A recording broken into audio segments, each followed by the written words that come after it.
He's really hurt us in the first 2 meetings on his pick and rolls. We did a good job of solving that issue, but his three-point shots definitely provided a boost for them tonight.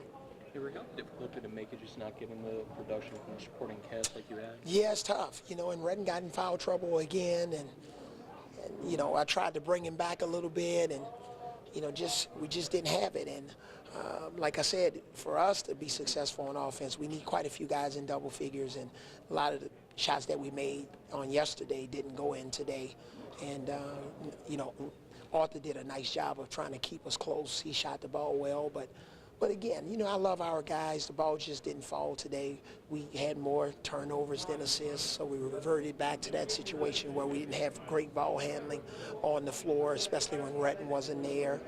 But again, guys, I don't want to make any excuses, but I'm just proud of our guys. You guys have been watching them all year. They've given us every ounce of everything that they've had, and Redden getting in foul trouble against Kentucky is not a good thing. So, those 2 cheap fouls. So we can't play this game without him. We needed him on the floor. Defensively, it seems like they switched every pick and roll. That's something you were expecting. Yeah. How did you see the guys react? Oh, yeah, we didn't react good to it. They switched it. We kept the ball on the strong side.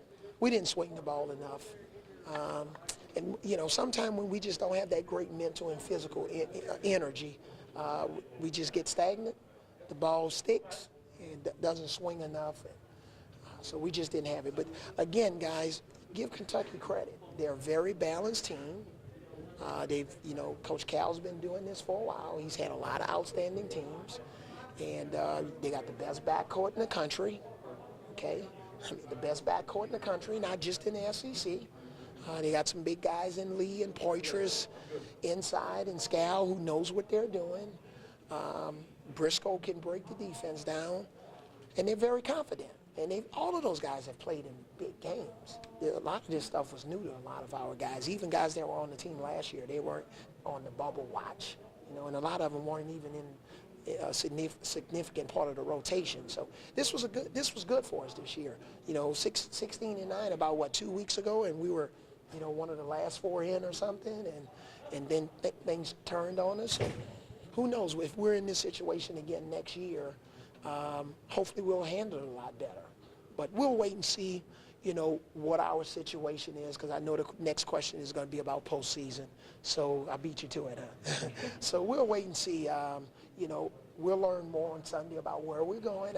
I think our resume stacks up with a lot of the bubble teams, and if that doesn't happen, we'll see what happens with the NI team. And I was actually just about to ask you about the postseason. Yeah. So I know the goal obviously is to make the NCAA tournament, but if it does end up being the NIT, what is the value of the NIT? What does that do? Just more experience for our guys. More experience. Guys like Brandon Austin, Dante Hall, a lot of our young guys, our freshmen, sophomores, they need to play games in our system and play meaningful games. So this was an uphill climb for us. We hung in there as much as we can, just didn't make enough shots, didn't have enough balanced scoring, and foul trouble hurt us. And it really wasn't just foul trouble. It was those, fouls when we tried to make a run, and then maybe, there was a foul or a breakage or stoppage in play. So, those little things just kind of hurt us tonight, but nothing to hold our heads down about. We'll figure out what we're doing on Sunday, and we'll make the appropriate next step. Avery, Cal said yesterday that Tyler Eulis is a first-round guy after this year. That would have struck a lot of people as a surprise this time. You from Kentucky? No, I'm not. Oh, okay. All right. No, I was going to say. I'm curious how you think Tyler. No, I was just joking because I've answered that question before, and he is a first-round pick. Okay, he's an NBA player. And so let's get that out all over social media. Coach Avery says he's an NBA player, and he really doesn't have any weaknesses, and he plays bigger than what his size, and that's what I love about, kind of the smaller point guard. He takes charges. He gets in there and get long rebounds. He doesn't back down from anybody. So he's going to adjust really. It's going to be a smooth transition for him to the next level.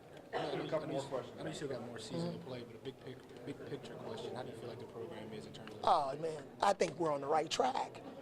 I mean, come on, guys. Some of the things we've done this year, that was in year 2, you know. We didn't have a guy averaging over 8 points that we inherited. Okay, there's a lot of work was done in the offseason and to try to get this team to a point where we can be competitive. So I'm pleased with the foundation we've laid, and not just on the court, but just, you know, the way we travel. I mean, a fan experience at Coleman Coliseum. I mean, we set attendance records. There are a lot of things that we have to now, that we've laid this foundation, build on.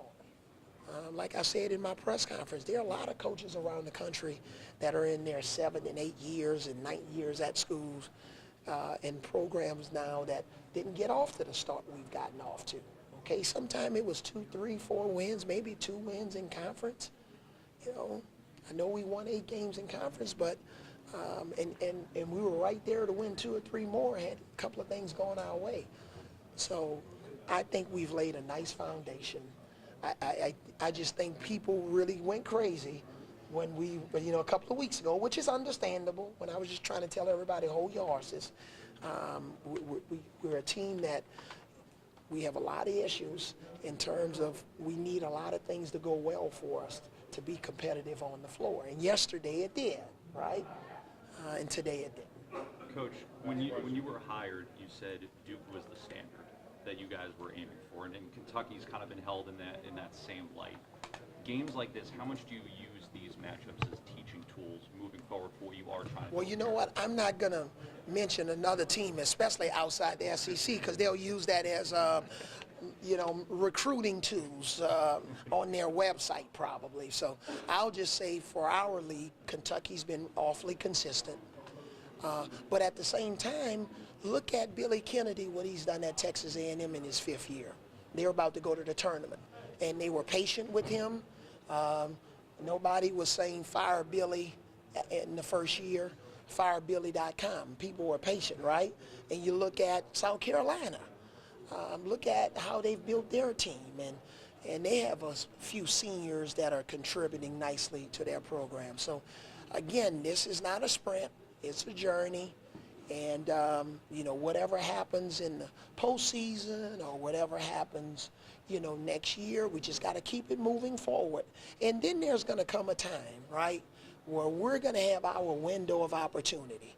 You know, we'll have a stretch, whether it's next year or the 3rd or 4th year. We'll have our window of opportunity, and hopefully, you know, we'll have a breakthrough moment where we can eventually get to our goal, which I've pretty much hopefully articulated to you guys when I first took the job, which is the Final Four. We're not close yet, but we've taken one step. We still, if it was a football field, you know, we still have about 70 more yards to go. All right, thanks, guys. Okay.